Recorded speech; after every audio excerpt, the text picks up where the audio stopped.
안녕하세요. 테크스낵입니다. 얼마 전에 로보택시 산업과 관련해서 희소식이 들렸는데요. 오늘은 그 내용하고 스냅의 B2B 비즈니스 진출과 관련된 내용을 한번 간단히 살펴보도록 하겠습니다.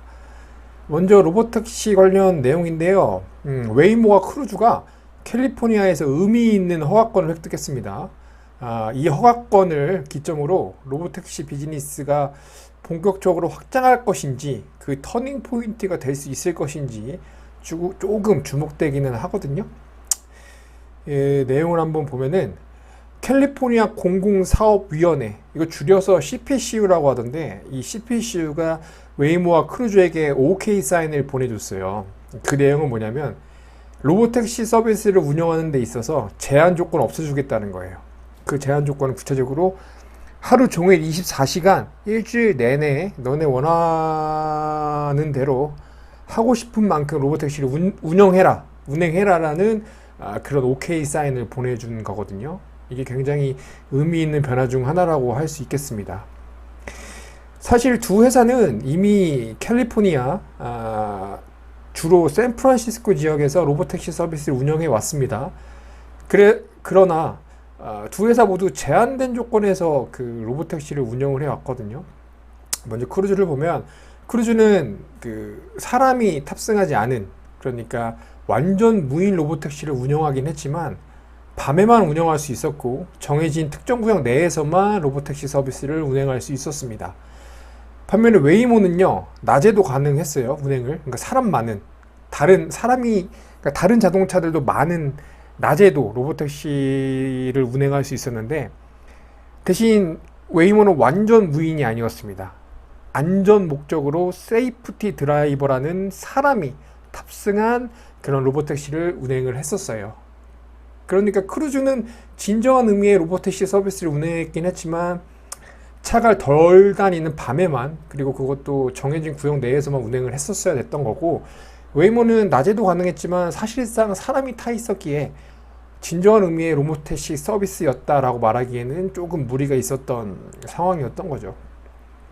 이번에 그 CPCU의 그 허가로 인해서 두 회사가 일단은 샌프란시스코 내에서 아까 말씀드린 것처럼 하루 24시간 그리고 일주일 내내 운행 지역의 어떤 제한이나, 그리고 여러 가지 제약, 이전과 비교해서 적용되었던 제약 조건들 없이 로보택시 서비스를 운행할 수 있게 되었습니다.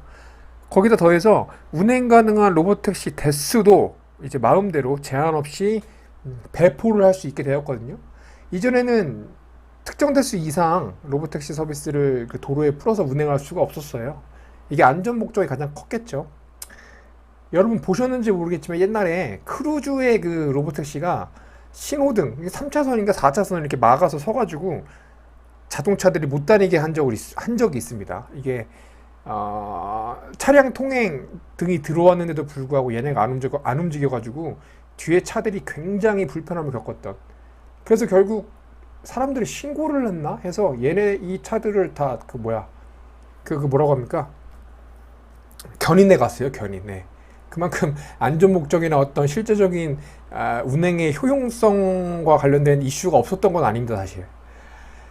그 로보택시 비즈니스가 가만 보면 투자가 엄청나게 이루어져야 하죠. 그 투자의 규모가 어마어마합니다. 그러다 보니까 비즈니스를 이렇게 소규모로 운영해서는 안 되고 스케일 있게 크게 운영을 해야 사실 투자 대비 아웃풋, 즉 돈을 벌 수가 있는 구조가 나오는 거거든요. 그러기 위해서는 동시에 많은 로보택시를 운행을 해야만 하는데, 이번 허가 이후에 두 회사가 얼마나 많은 택시를 동시에 운행할지는 아직 미지수이기는 해요. 이게 기술적인 장벽도 있을 것이고, 그 일반 차량의 그 로보택시화를 만들도록 도와주는 이런 소프트웨어 그리고 하드웨어를 탑재한 형태로 로보택시가 완성이 되잖아요.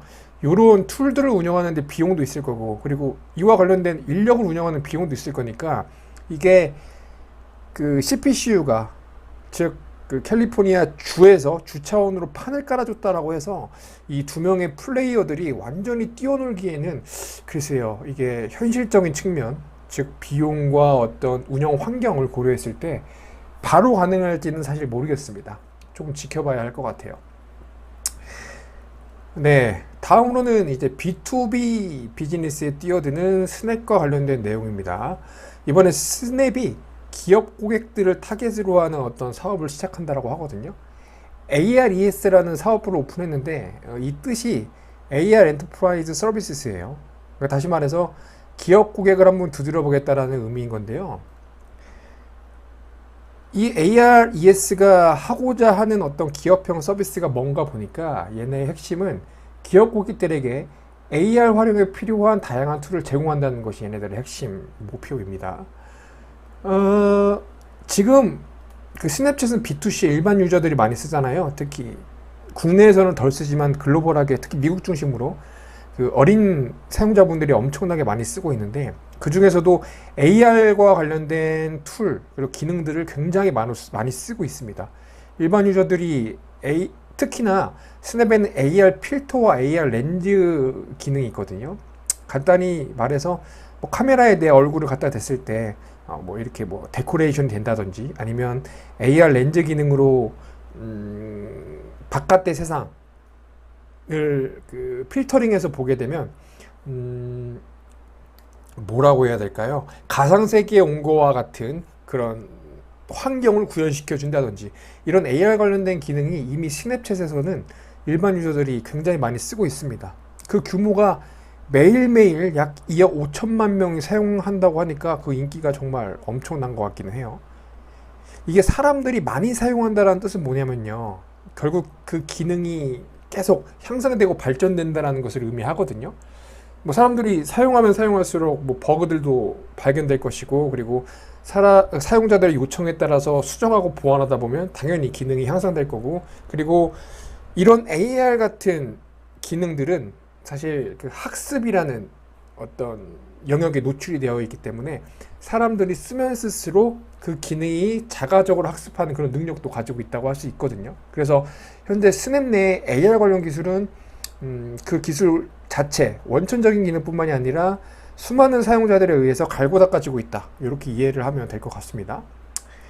그렇게 갈고 닦고 향상된 기능을 중심으로 이제 기업들에게 그 AR 솔루션을 제공하겠다는 거예요. 이 ARES 사업부가. 일단은 쇼핑부터 시작한다라고 해요. AR 쇼핑 그 소프트웨어 그 툴을 먼저 제공하는 형태로 기업 고객들에게 이제 문을 연다고 하는데 이 AR 쇼핑 툴의 핵심 기능은 피팅 기능입니다. 피팅 기능. 그러니까 먼저 입어보고 신어보고 우리가 옷을 사러 가면 피팅룸에서 옷을 입어보잖아요.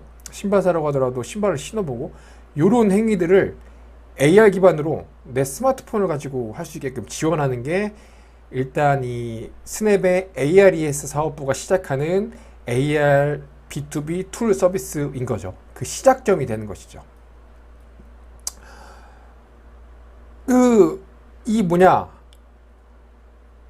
쇼핑 툴은요, 이미 아마존도 쓰고 있습니다. 아마존도 쓰고 있는데, 예를 들어서 제가 방금 예를 들었던 것처럼 아마존에서 신발을 살 때 특정 모델과 컬러를 선택한 후에 그 AR 피팅 기능을 활성화하고 카메라를 내 발에 갖다 대면요, 그 신발을 신은 내 발의 모습을 볼 수가 있어요. 이게 나한테 어울리는지 안 어울리는지, 그리고 내가 좋아하는 바지를 입었을 때 이 신발이 어떤 실루엣으로 떨어지는지 등등에 대한 내용을 볼 수가 있는 겁니다. 이 AR 툴을 통해서요. 그게 피팅 기능의 핵심이기도 하고요. 아마존뿐만이 아니에요. 다른 다양한 B2B 고객사들이 이미 AR 그 쇼핑 툴을 쓰고 있습니다. 선글라스 브랜드도 쓰고 있고요. 의류 브랜드인 이런 친구들도 현재 AR 관련 툴을 쓰고 있어요. 그러니까 선글라스라고 하면 뭘까요? 내가 원하는 선글라스 모델을 선택한 다음에 그 AR 툴을 활성화시킨 후 내 얼굴에 카메라를 갖다 대면 그 선글라스를 낀 내 모습을 볼 수 있겠죠. 의류도 마찬가지고요. 내가 희망하는 뭐 상의, 컬러 선택 후에 사이즈 선택한 후에 해당 의류를 내 그 신체에 갖다 대면 카메라를 내 신체에 갖다 대면 그 의류를 내가 입은 모습을 볼 수가 있는 거죠. 그래서 어울리는지 안 어울리는지 어떻게 코디하면 될지 등등에 관련된 구매 전의 그 정보를 제공받을 수 있는 겁니다. 스냅이 이 AR 솔루션을 가지고 얼마나 많은 비용을 고객들에게 청구하는지 그 비용은 아직 비공개 상태이긴 하거든요. 이게 초반부터 엄청난 스케일을 보여주면서 성장할 것 같지는 않기는 하지만 지금 제너레이션 Z라고 하는 그 쇼핑에 가장 민감하고 많은 시간을 할애하고 이제 성장하고 있는 이 젊은 세대들이 쇼핑을 할 때 AR 툴을 적극적으로 활용을 한다고 합니다. 그리고 이 AR 툴을 활용하는데 어떤 어려움이나 꺼리낌이 없다라고 해요. 그만큼 이 세대가 나이가 들어감에 따라서 어떻게 보면 이 AR을 활용한 쇼핑이 조금 더 보편화될 수가 있는 거고요. 그에 따라서 이 스냅이 제공하는 이 AR 쇼핑 솔루션의 성장 가능성도 일단은 조금 뭐라고 할까요? 성장 가능성이 커 보인다. 그렇게 볼 수 있겠습니다. 그리고 쇼핑에만 국한되는 게 아니고 일단은 그 AR 쇼핑 툴에 집중을 하고 있는 거고 나중에는 조금 더 다양한 버티컬로 AR 관련 기술을 확대 적용할 거니까 스냅이 이 B2C 이후에 B2B 시장에서 어느 정도 성장할 수 있을지는 조금 한번 지켜보면 재밌을 것 같습니다. 네, 제가 이번에 준비한 내용은 여기까지이고요. 다음에 조금 더 흥미롭고 도움이 될 만한 소식을 가지고 다시 찾아뵙도록 하겠습니다. 오늘 로보택시의 그린라이트 관련 소식 그리고 스냅의 B2B 비즈니스 관련된 내용을 알아봤습니다. 네, 감사합니다.